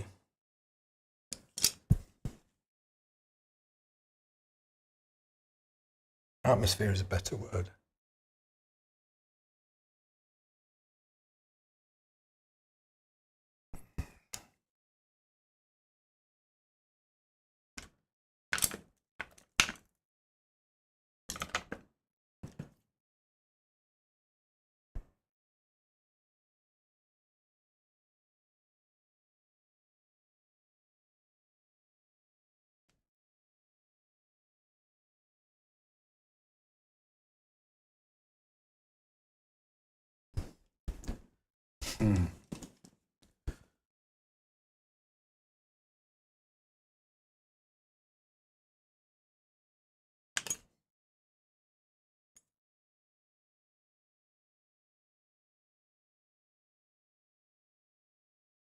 I think that's why I'm getting more and more drawn to landscape now, because you know, it's about creating an atmosphere. And it's why I'm heading off to Wales, because it's extremely atmospheric there. It rains a lot, to be fair. It does rain a lot up there, but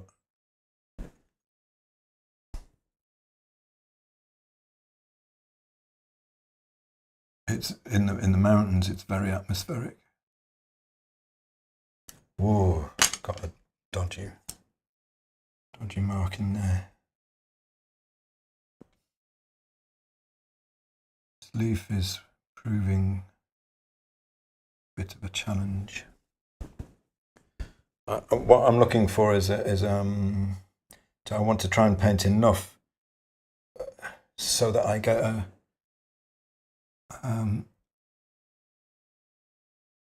leaf that feels like a nasturtium leaf, or just one of them, you know, so I start to get that.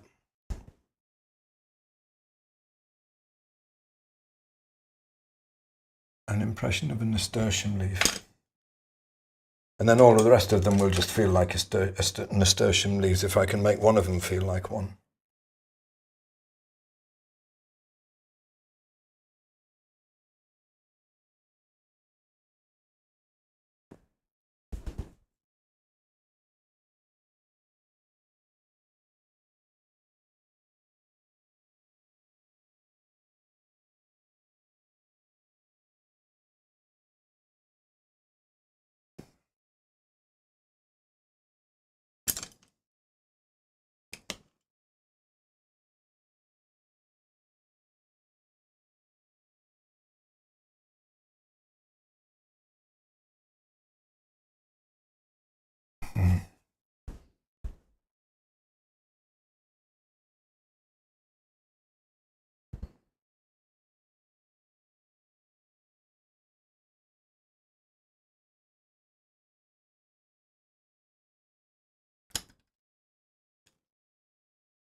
Yeah, I'm bringing it too much back to. I'm bringing it too much back to thing. I think now that looks starting to look too resolved to me. I don't really want that to happen.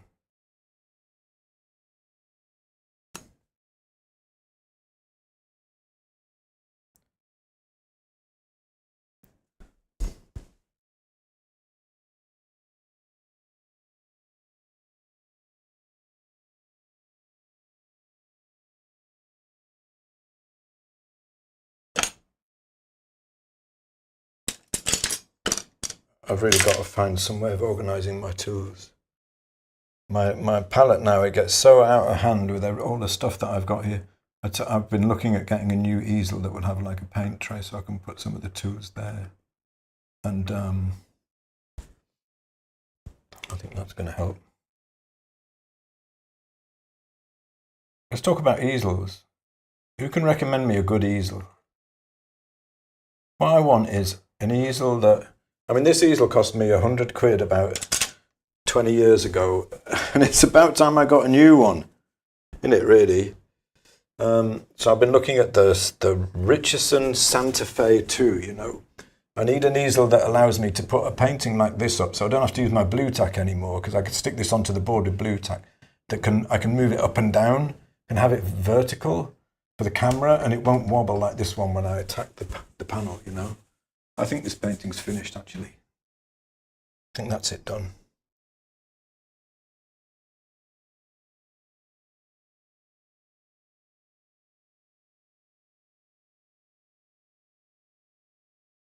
An easel umbrella. What, when I'm out in the mountains? Yeah, maybe.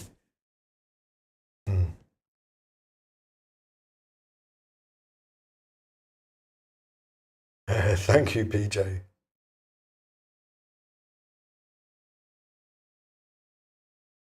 Oh, that's a nice idea. Jan says, I got one of those plastic squeegees used in shower stalls and cut the ends. Make a 3-inch one.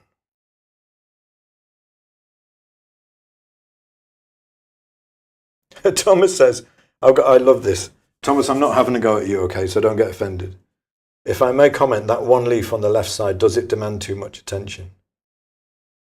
You know, if you think so, how can I put this diplomatically? I love you, Thomas, you're great, but the decisions that we make about our paintings, this is not a teaching session. The decisions that we make about our own paintings are what makes them our paintings. So a decision that you would make differently to a decision that I make, that's what makes your painting your painting. And the decisions that I make are what makes this painting my painting. Do you know what I'm saying? It's like, you know, I mean, fair enough if we're talking about, you know, does this particular part of the painting destroy the form? You know, if we're doing something very carefully destroying, you know, if we're trying to draw something very accurately, say, and that's the goal of a session, and then something has been drawn inaccurately, fair enough, you know, that's worth pointing out. But this is about something entirely different. This is about feel and expression, searching and finding a way. And, you know, we're finding a way through the painting.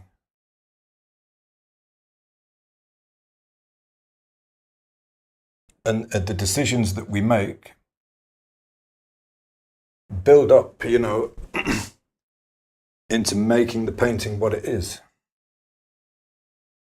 And some parts of it I love, and some parts I don't love so much. But, you know, I'm looking to create more than anything else an overall atmosphere. So,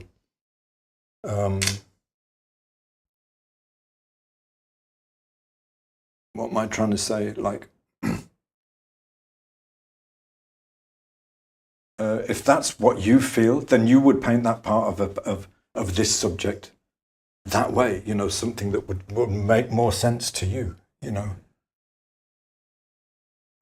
For me, this is finding a really nice balance. This is what I'm really liking this at the moment. It's probably one of my favorite paintings I've done for a long time. How long have we been going? 2 hours. That's pretty good, actually, for a second session. I think the painting is finished, personally. I just put that in. Honestly, I don't know why. I just felt like it needed a little bit, something of balance, a little bit over there, and I wanted something vague that wasn't carefully painted.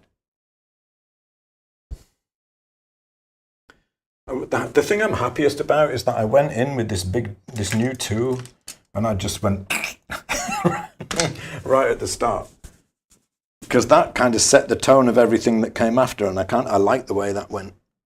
I like the fact that my round thing kind of stands out more because of this than it does on the reference photo, you know.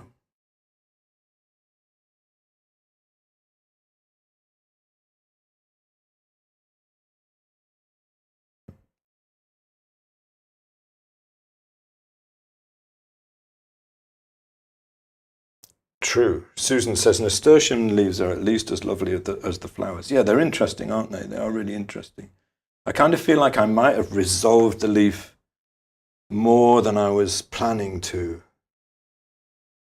And actually, no, maybe it's not done, because hard to say now. Because I've pushed the leaves to a point where I feel like they're getting too, you know, I could totally finish it and make them look real. I know I'm capable of doing that, but that's not my goal.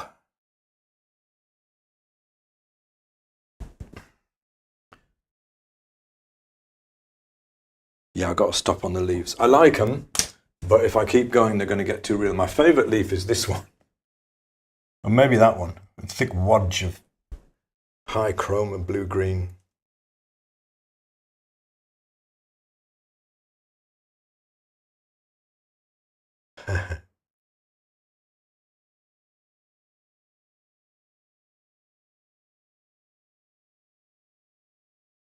Deborah says, this is so interesting in relation to the lessons. Yeah, I mean, it's different from what I teach, but it's different. I suppose it's different from what I teach. I'm just actually thinking about the light here. That bit of light there, I'm thinking about that. I don't want to paint a window there because I think it would be too obvious. But what I'm thinking about here is that I've got slightly warmer highlight, and I think it should be cooler. I think it should be cooler, because that is actually the light. So I wonder if I get some black, tiny bit of blue, and some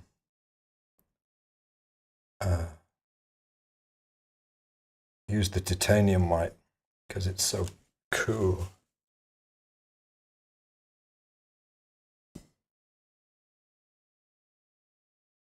I wonder. This is the point where I slip and destroy the whole thing.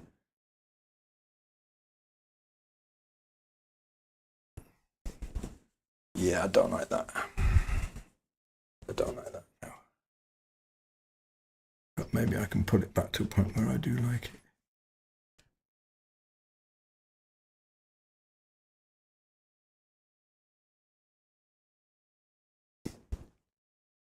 Oh, yeah, that's not so bad.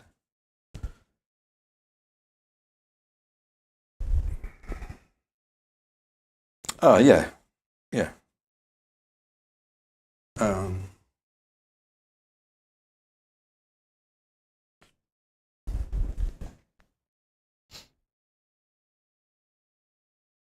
Actually, that's interesting. I like that because it sets something up with this. I wonder if it's actually...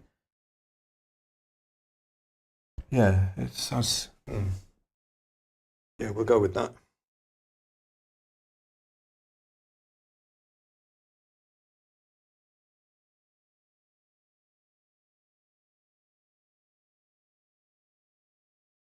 Oh, thanks, Jacqueline.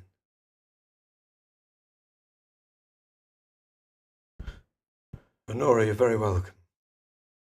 Susan says, a question about the window light. Not that I'm suggesting you paint it. Is it cast through... Oh, that's the bit I just did, right? We were thinking about the same bit at the same time. Is it cast through the bowl and enlarged and diffused? Yeah, I think definitely it is.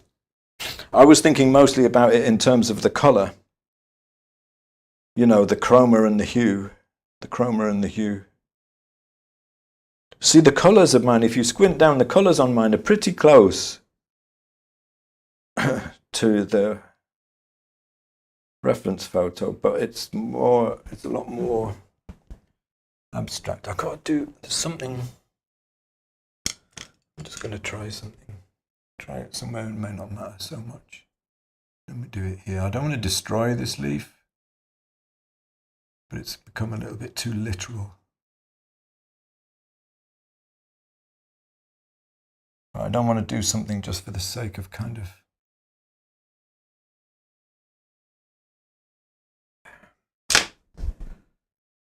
knock it back.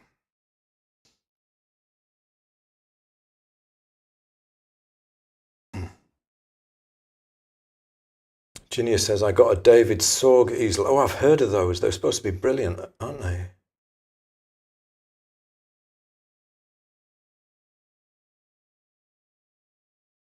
David Sorg, I remember those. I don't think you can get them in the UK, though. I can get the Santa Fe 2 just down the road from me.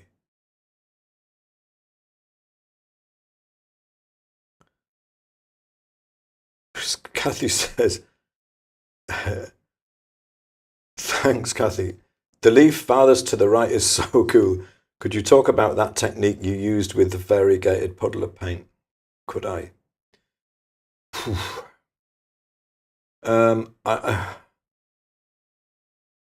I wanted it to be a colour note, and I knew I wanted a particular kind of quality to it.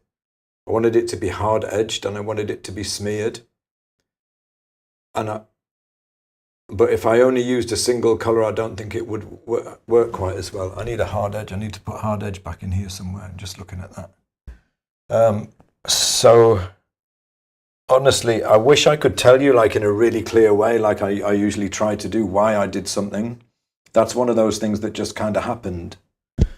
I started doing that more when I started painting with these things, especially for backgrounds. You know, like... mixing together but not properly mixing. You can see here I've got a load of colour here, but it's not properly mixed together, so I can pick some up, smear it on, and I get I did it here, you know, in the background, and I get a kind of a lot of different colour together. It's like a smaller version of that.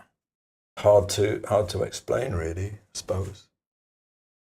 I guess the reason I'm not really hedging, the reason I'm struggling to explain it is because it was just a quick thing that just came out really nicely. It wasn't an accident. I definitely meant to do it, but it...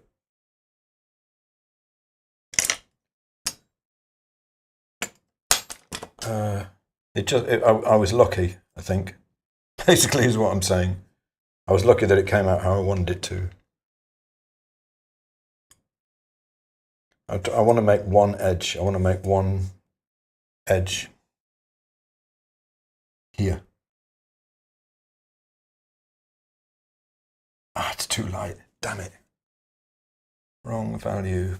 It's obvious to me now. I see it on the palette as well.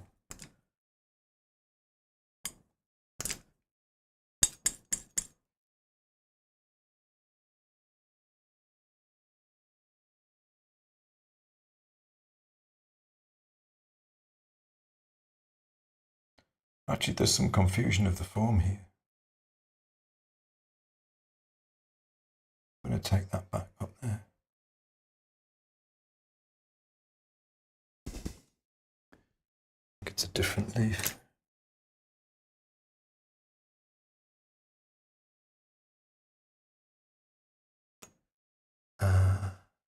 Struggling.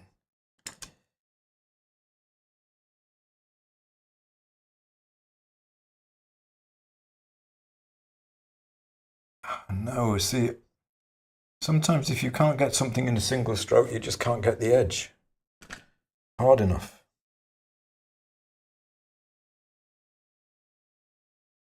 There's something about getting something in a single stroke and it being right. It's not just satisfying to do, it makes a difference to the quality of the mark.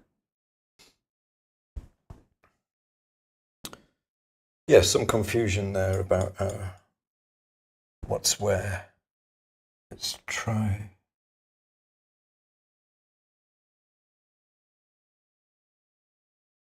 I did think it was finished, but now I don't think it is. Just because I'm looking at this bit and thinking it probably needs a little bit more work. This bit to clarify it a bit more.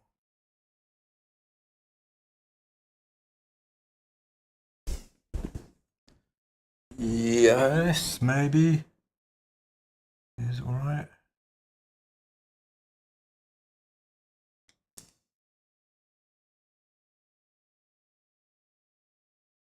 One of the things you've got to watch as well as you get into further through a painting is ending up just picking up little itty bits of colour off the palette and not remixing enough to be able to paint what you're trying to paint.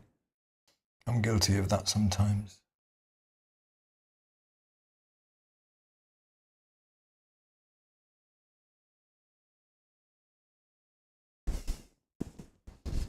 That's more the kind of thing I wanted.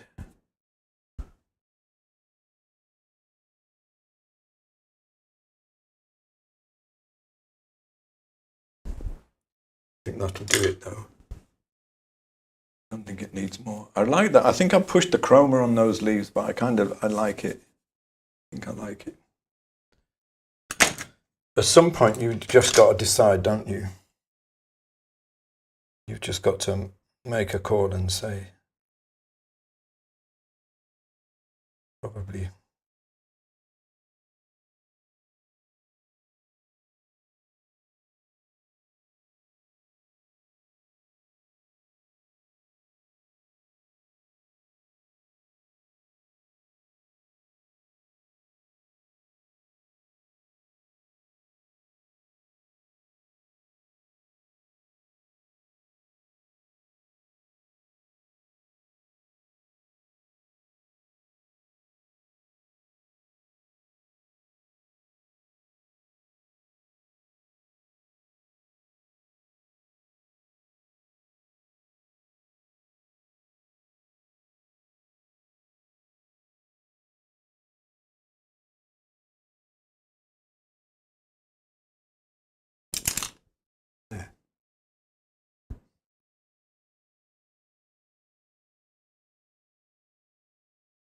I'm going to call that done.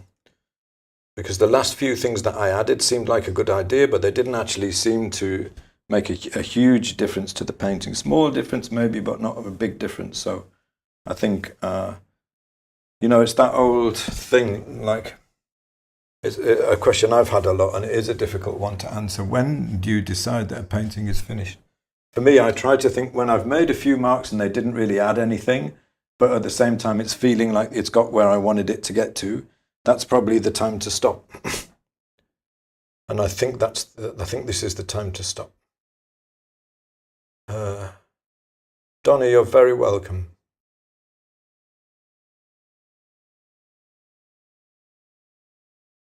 Hello, David. Good to see you. Would I be right in thinking you have hard water in your area? I don't know. Why. What makes you say that?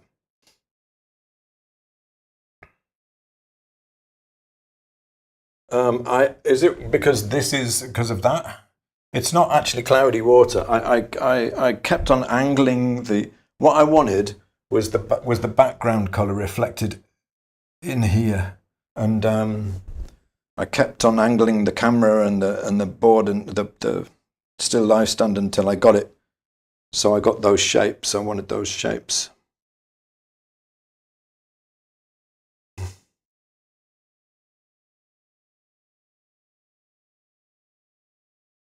Do you know you're having trouble? Are you being spell corrected?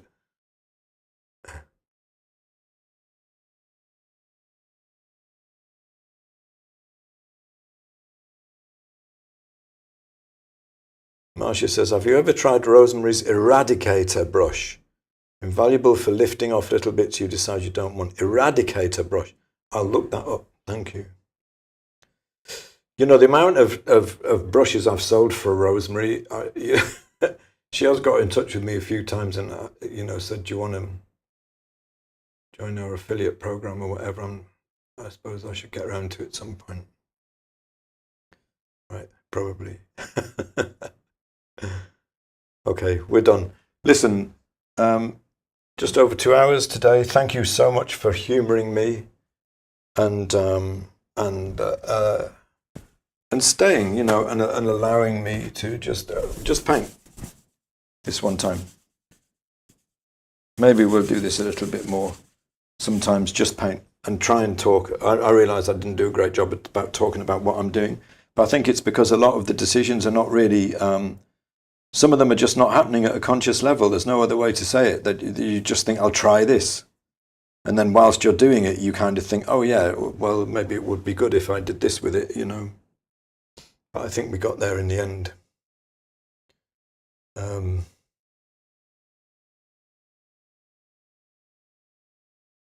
think we got there in the end. It's got something interesting about it, this painting. I like it a lot.